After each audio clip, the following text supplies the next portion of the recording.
tous. Alors cette semaine, je vous propose de sortir un peu et d'aller, en restant dans le quartier, à la rencontre d'une communauté religieuse, les Sœurs de Marie Auxiliatrice. Vous êtes peut-être passé 1000 fois devant sans faire attention à cette chapelle. C'est rue de Maubeuge, au 25C rue de Maubeuge. Et donc ce que je vous propose, c'est d'y entrer et d'aller aujourd'hui à leur rencontre. Je m'appelle Sœur Annie. Je suis née dans le quartier. J'allais à l'école rue des Martyrs. Sœur Marie-Monique. Je suis rentrée dans la vie religieuse en 1957. Ça fait donc 63 ans.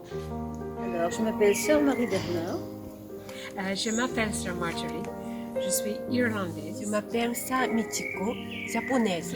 Alors, je m'appelle Monique Pull, j'ai 86 ans. Je suis rentrée dans la congrégation en 1955. Alors je m'appelle donc Geneviève couramment. Mon nom officiel en religion est Geneviève Marie, parce que notre fondatrice a demandé que nous porterions tout le nom de Marie.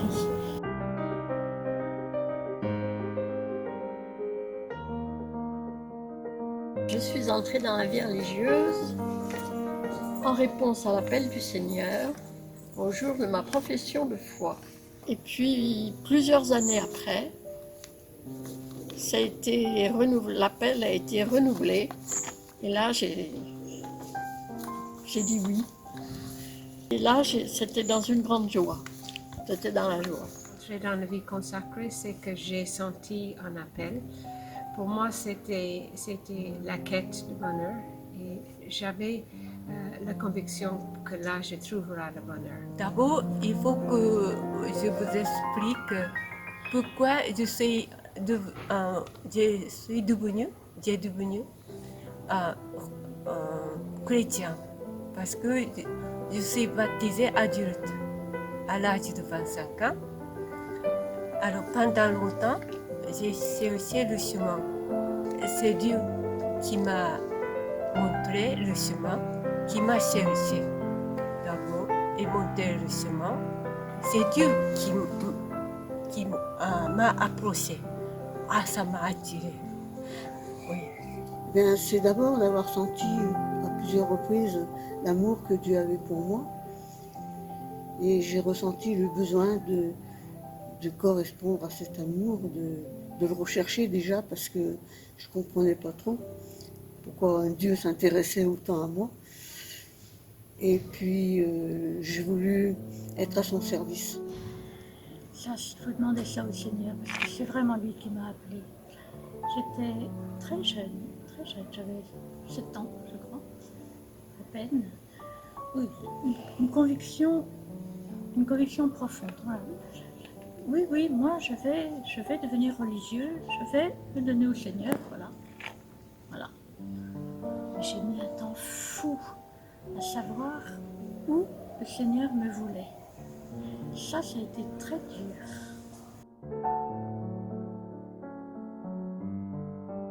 Et après l'école, quand j'étais toute petite, comme j'étais un peu nerveuse et un peu à faire rire tout le monde, elle m'emmenait toujours à la chapelle de la rue de Maubeuge où il y avait les Sœurs de Marie Auxiliatrice déjà.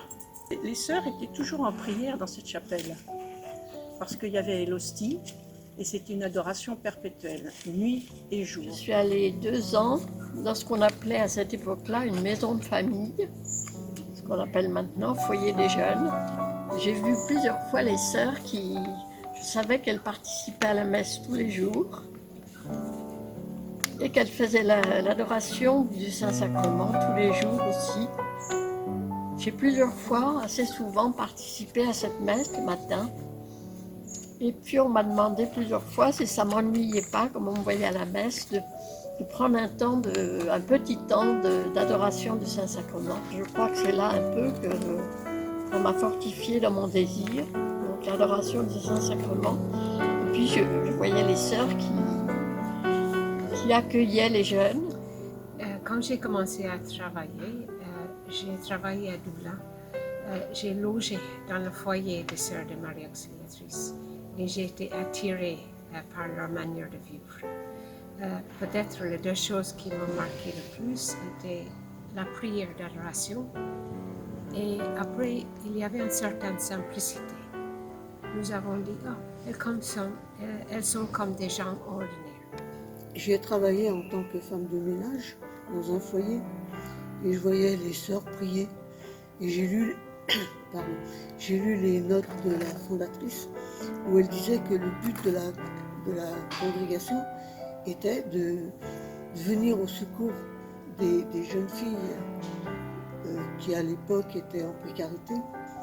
Et je voyais les sœurs aller prier devant le Saint-Sacrement. Donc ça fait que ça m'a envahi.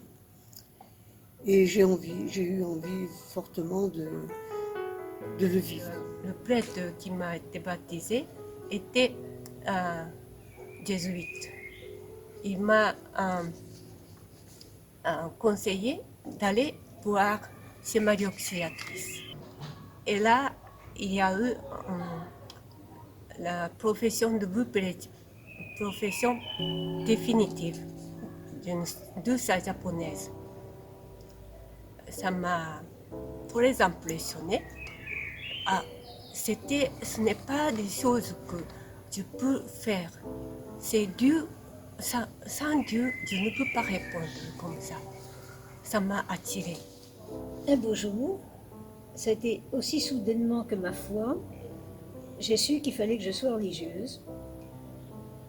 Et j'ai rencontré d'autres congrégations, mais comme j'avais été soignée Marie Auxiliatrice, j'avais découvert que les sœurs étaient à la fois très brillantes, très contemplatives, elles étaient jeunes à l'époque, et en même temps qu'elles nous soignaient.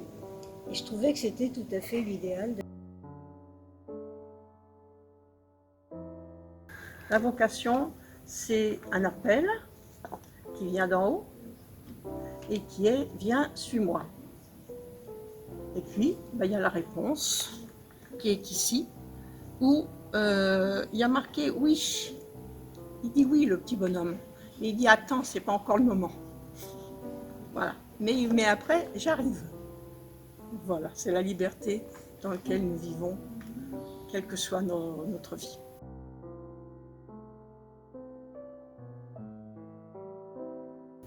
Je pense livrer toute ma vie au Seigneur, complètement. Oui. Le servir comme je peux. C'est devenu le but de ma vie, suivre le Christ. Et c'est devenu, vous savez, ma raison d'être. C'est la vie entière de me lever jusqu'au coucher. La vie des premiers chrétiens, la vie des apôtres. Et je me dis, c'est extraordinaire ce que Dieu a fait en eux, avec eux et par eux. Donc ça me stimule la foi. C'est une parole de Jésus qui dit « Il n'y a pas de plus grand amour que de donner sa vie pour ses amis ». Je suis avec vous tous les jours jusqu'à la fin du monde. La conviction que le Seigneur me dit, je suis avec vous tous les jours. Que votre cœur cesse de se troubler. C'est un appel à la foi, un appel à la confiance. Une parole que Jésus dit toujours et à tout le monde, qui est « va ».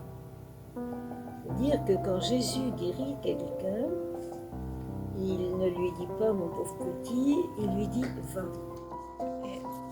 En japonais, 神は真実な方、あなた方を垂れられないような試練に合わせない Dieu est avec toi。De temps en temps, la foi est difficile devant la souffrance, devant l'injustice. Ça me révolte un peu, oui. Et puis quelquefois, je doute un peu, je me dis quand même, en arriver là, c'est pas possible. Et puis le combat intérieur, c'est la voix intérieure qui menace un peu, nous dit tu n'es pas digne. Un combat, c'est parfois vivre la vie communautaire. Ce n'est pas toujours facile.